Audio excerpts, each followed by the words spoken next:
में हमने छठे क्वेश्चन तक किए थे। आज सातवां क्वेश्चन है।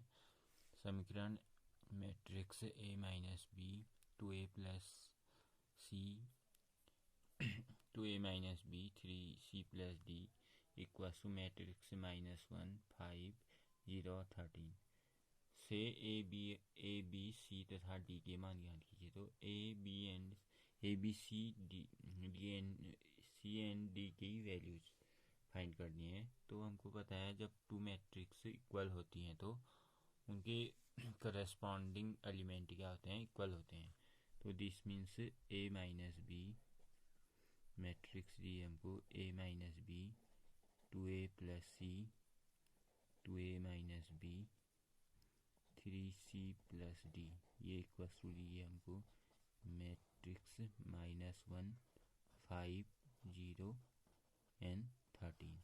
तो a माइनस बी के करस्पॉन्डिंग एलिमेंट कौन सा है इसमें, -1। तो यहाँ से आ जाएगा आपका a minus b equal to -1। ये आ गई आपकी इक्वेशन 1। ऐसे ही 2a प्लस सी के करस्पॉन्डिंग एलिमेंट है आपका 5।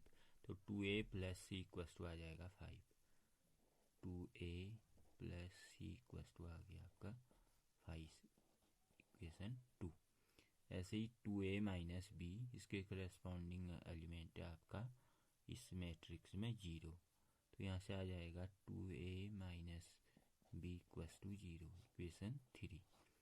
ऐसे ही 3c प्लस डी इस एलिमेंट के करस्पॉन्डिंग इस मैट्रिक्स में एलिमेंट है आपका 13। तो यहाँ से आ जाएगा आपका 3c plus D equal to आ गया आपका 13, इक्वेशन 4। अब हमको 4 वैल्यूज निकालनी है a B C and d, और हमारे पास इक्वेशन भी 4 है। तो अब हम इनको सॉल्व करके a B C and D की वैल्यूज निकालेंगे। इक्वेशन समीकरण 3 से देख लो। समीकरण 3 से आ जाएगा आपका 2a minus b equal to 0। तो b इक्वल टू 2a आ गया। अब v की जगह 2a कहीं भी रख लो, जहाँ पर b है उसकी जगह 2a रख देंगे। तो समीकरण 1 से आ जाएगा आपका, समीकरण 1 से b की जगह लिख देंगे हम 2a। तो a minus 2a equal to -1। तो a minus 2a minus a आ गया, माइनस a इक्वल टू -1। तो a इक्वल टू आ गया आपका 1। अब a की वैल्यू रख के b c और n d की वैल्यू निकाल सकते हैं। तो a का मान समीकरण 1 में रखने पर a का मान समीकरण 1 में रख दो। तो a का मान आ गया आपका 1 माइनस समीकरण a क्या है, a माइनस समीकरण है a का आपकी a minus b equal to -1। तो a की जगह हम 1 रख देंगे। तो ये आ गया आपका 1 माइनस बी इक्वल टू -1। तो माइनस बी इक्वल टू -1। तो b इक्वल टू आ गया आपका माइनस बी इक्वल टू -2। तो माइनस से minus cancel out, b equal to 2 हो गया। ऐसे ही b की वैल्यू समीकरण इक्वेशन 4 में रख देते हैं। b का मान समीकरण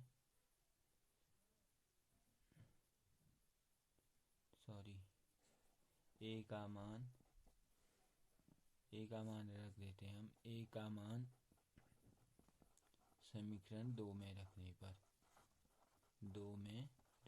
पर तो a का मान समीकरण 2 में रख दो। 2 समीकरण 2 है आपकी 2a प्लस सी, a की जगह आप 1 रखोगे। 2 मल्टीप्लाई a की जगह 1 प्लस सी इक्वल टू 5। तो यहाँ से आ गया 2 प्लस सी इक्वल टू 5। तो सी इक्वल टू आ गई आपकी वैल्यू 3। अब इसी में अब हमारी वैल्यू आ गई a B C and D की वैल्यू निकालनी है। तो सी का मान समीकरण 4 में रख देते हैं, यहीं पर कर लेते हैं। सी का मान समीकरण 4 में रखने पर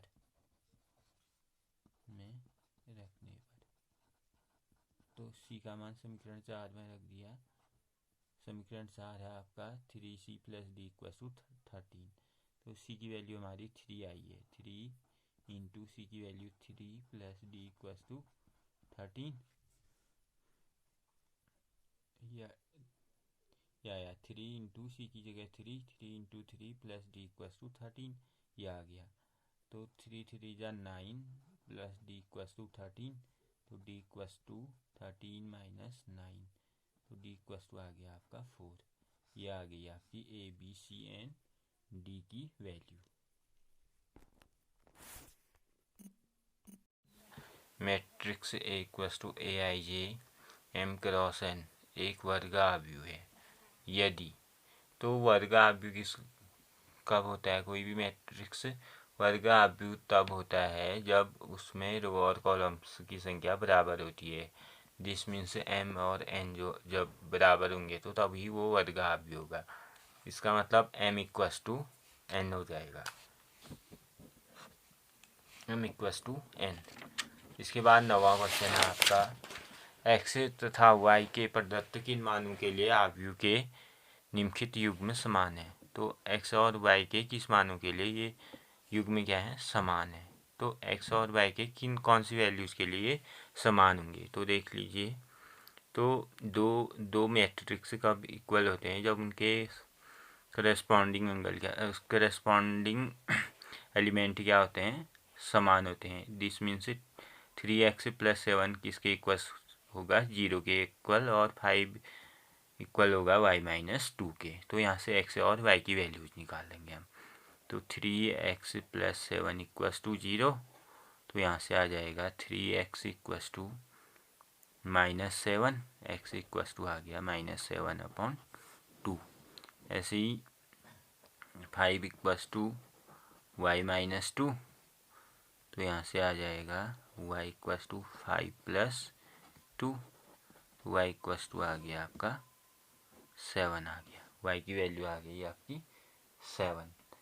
तो ये ऑप्शन हो गया आपका। तो x की वैल्यू आ गई आपकी -7/2 एंड y की वैल्यू आ गई 7। तो ऑप्शन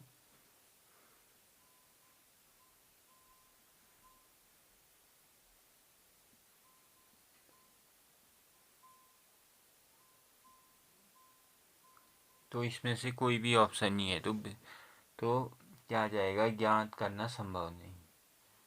तो बी वाला आ गया, बी ऑप्शन। ऐसे इसके बाद हमारा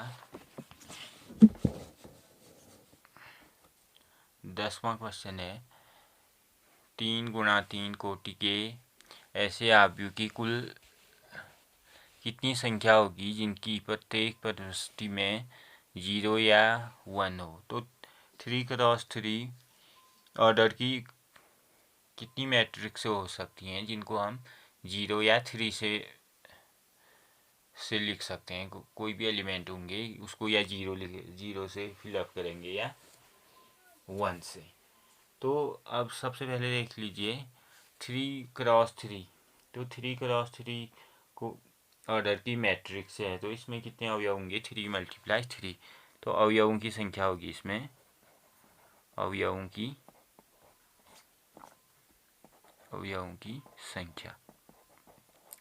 संख्या हो गई आपकी 3 × 3 मीन्स 9 हो गई। अब इसमें क्या करना है? प्रत्येक अवयव को हम या उसको 0 लिख सकते हैं या 1 लिख सकते हैं।